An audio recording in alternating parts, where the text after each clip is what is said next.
Okay, thank you for joining me. We're going to quickly go over the air pollution text review. Start here with number one. When is lichen like a canary? There's a phrase in popular culture, a canary in a coal mine. Coal mining underground, there's a series of shafts, and what the coal miners would do is bring down a canary in a bird cage. And what they would do is continuously monitor that canary because it was an indicator of poor air quality, particularly methane released in the shafts. And methane is explosive and it can also be deadly. So what they would do is continuously monitor the canary to make sure it was alive. And if they turned around and checked the canary and it was dead, that meant that there was a methane leak and they should get out of the coal mine immediately. So what we can do is we can use lichen, which is a fungus. It's an airborne fungus that grows on trees and rocks. It's at the base of the food chain, so it's an important species for that. But we can also use it as an indicator for air quality. So you can use the color of the lichen, or you can even use the absence of lichen as an indicator of air quality.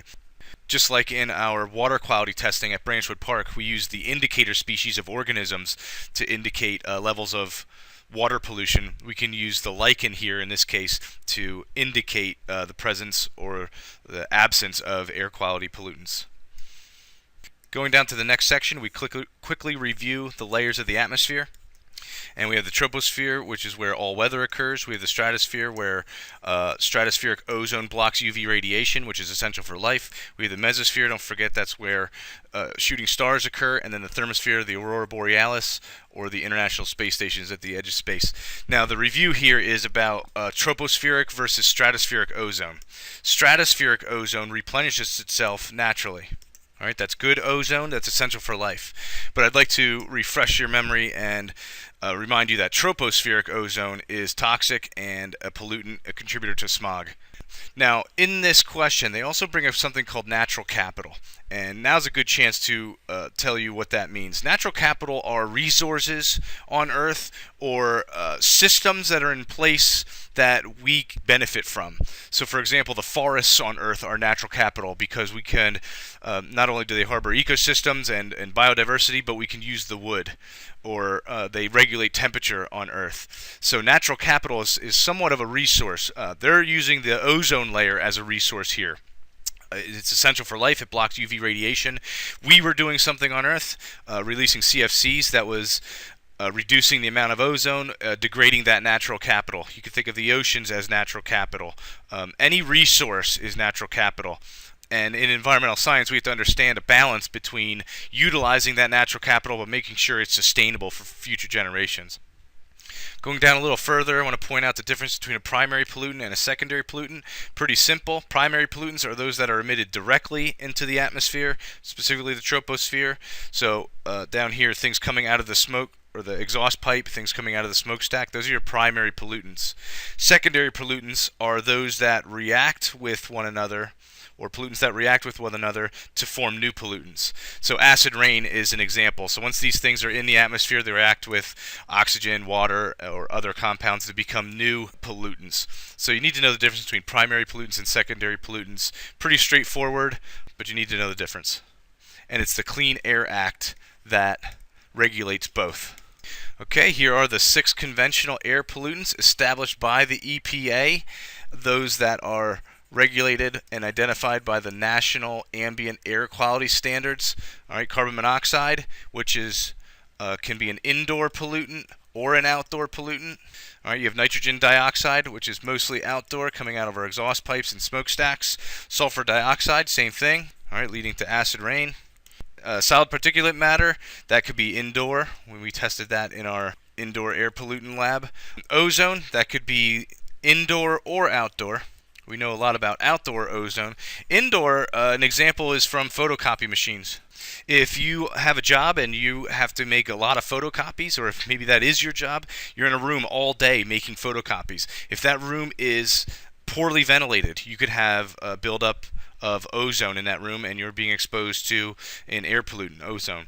So when you go to buildings like the SKF headquarters down here on 40-foot road, we'll visit, they'll make it a point to take you into their photocopy room. It has good ventilation in that room to prevent exposure to ozone and formaldehyde and VOCs and other things. But photocopy machines are a source of ozone, and in that way it could be an indoor pollutant. Lead is a neurotoxin. and we know that that's both indoor in the form of paint chips, lead in the pipes, and you can get exposed to it through your water, but it can also be outdoor. And the one that, in my opinion, should be considered on the list of the conventional air pollutants is carbon dioxide, and that's both indoor and outdoor. And it's the outdoor form that we're most concerned about because carbon dioxide is a greenhouse gas, and anything that contributes to global warming, which has a plethora of effects, both environmentally speaking and in regards to human health. Anything that contributes to global warming, in my opinion, should be regulated as an air pollutant. So that would be carbon dioxide in this case. I gave you another cheat sheet here. If you've noticed with these air pollutants, there's a lot of cheat sheets, so you can take a look at that one when it comes review time. A lot of this text review is review for these air pollutants, but I'll come down here. Is industrial smog a common problem in the U.S.? It really isn't. Not industrial smog. It really isn't in the United States because we do have regulation that is enforced, and that regulation is the Clean Air Act. But we also have technologies like electrostatic precipitators, scrubbers, things in place that reduce the amount of industrial smog coming out of the smokestacks. But it is the Clean Air Act that does a great job for our country.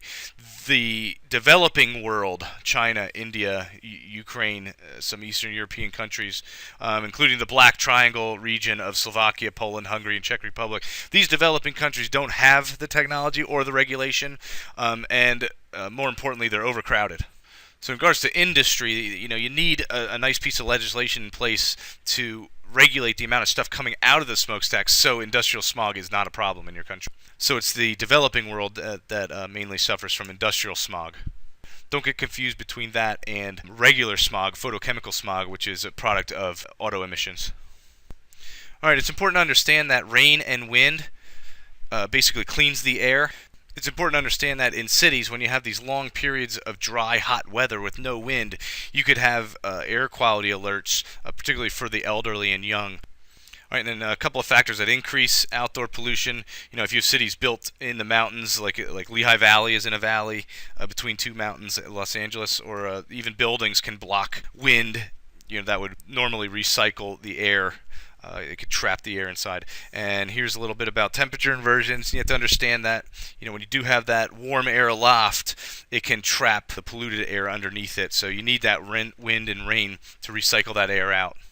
Okay, know what acid rain is. Know the formula for it, but also know what it is. And we're talking about rain that's affected by H2SO4 to make the pH less than 5.5, which is typically our normal pH of natural rainwater.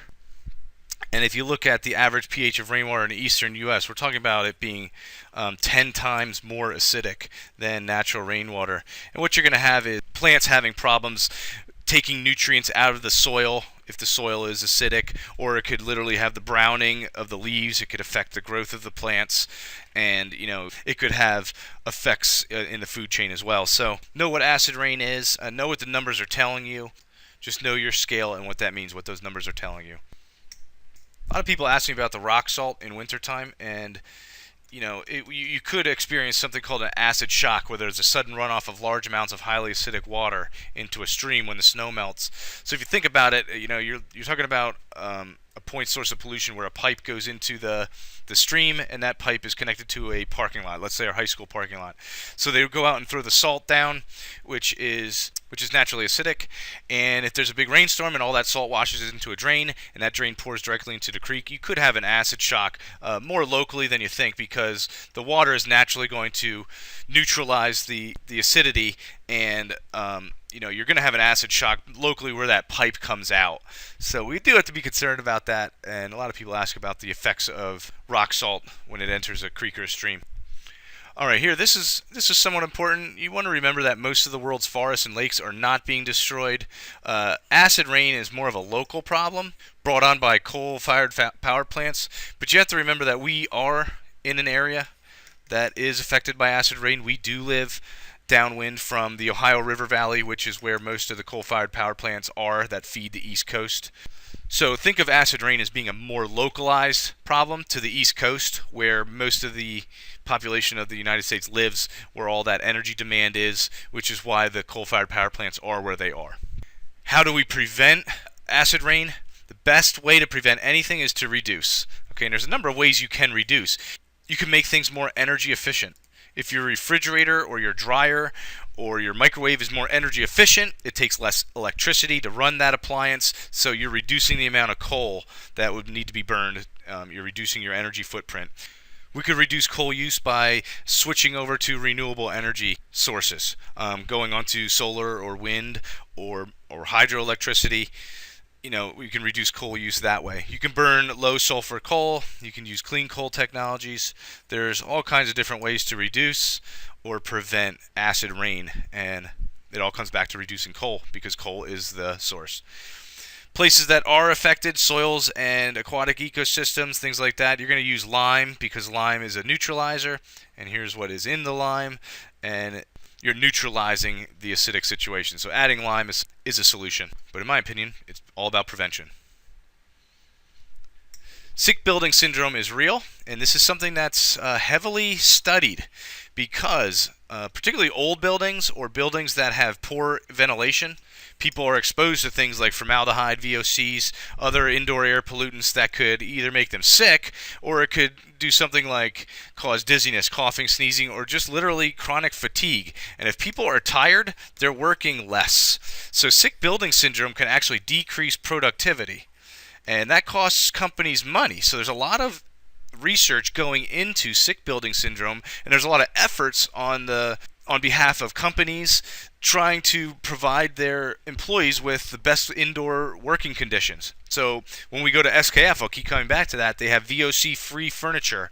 They pump oxygen throughout the building, and what that does is it increases productivity. People are more awake, more alert, they're going to work harder and work better. So sick building syndrome is something that we now know about, and corrective action could actually increase productivity, which is really important in business. All right, this question, according to the EPA, the four most dangerous indoor air pollutants are all things that we're exposed to on a somewhat daily basis. So that's something to be aware of.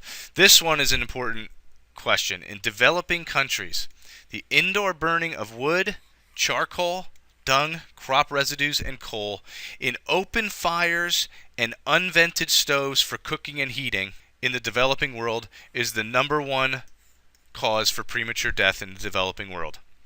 What they'll do is they'll bring charcoal into their home and literally burn it on an open fire inside their home, which is nothing more than a hut or some sort of rudimentary shelter. And we're talking about the developing world, and their whole family is exposed to it. So the elderly and the children more so, and the result is premature death. So you want to remember that as being the number one air pollution problem in the developing world. And think about what it would take to solve that problem. You're talking about the largest problem on Earth, and that's poverty. Okay, so you're talking about solving poverty to move away from this problem. Okay, know your laws. With air pollution, we're talking about the EPA. Its major legislation is the Clean Air Act. Through the Clean Air Act, they're able to establish the national ambient air quality standards, and those standards regulate primary pollutants and secondary pollutants, particularly those key 6 air pollutants, and that's the way our government not only regulates but helps reduce air pollution. And just to finish up here, I'm going to explain something of a solution here. Some people believe that the Clean Air Act should be strengthened. Some people think it should be weakened. I happen to believe that air is one of the most important resources we have. It's something that we need to preserve, protect, and make sure that our future generations breathe clean air.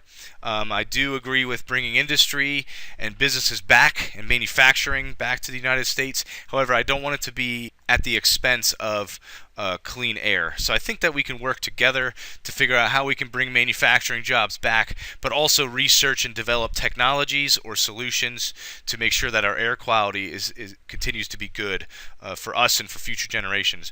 And maybe cap and trade is the way to go. And cap and trade is just what it sounds like. It would be putting a cap on emissions, and here's how it works. So you have 2 companies, let's say these are coal-fired power plants, and the government could regulate this industry by putting a cap on its emissions. So let's just put some round numbers out there. Let's say that the cap for a coal-fired power plant would be 1 million tons. So each coal-fired power plant is allowed to emit 1 million tons of CO2, greenhouse gas. Now, in any given year. Now, let's say coal plant A emits 800,000 in 1 year, and they were obviously under their cap. Power plant B went over their cap, 1.2 million. Now, in order to not be fined, power plant B would actually trade for that extra 200,000 credits. So what we've done is we've allowed these two coal plants, their cap was 2 million, but one went over and one went under, and they actually traded for the difference, and we've still maintained our cap, which was 2 million in this case, but one of the companies had to trade for the other credits because they were over, and they didn't want to get fined or shut down. So a cap and trade might be a solution. It's something to think about, and it's something to know in regards to air quality discussion. I hope this was a good review for you. If you have any questions, just come in and ask me. Thank you for joining me. See you next time.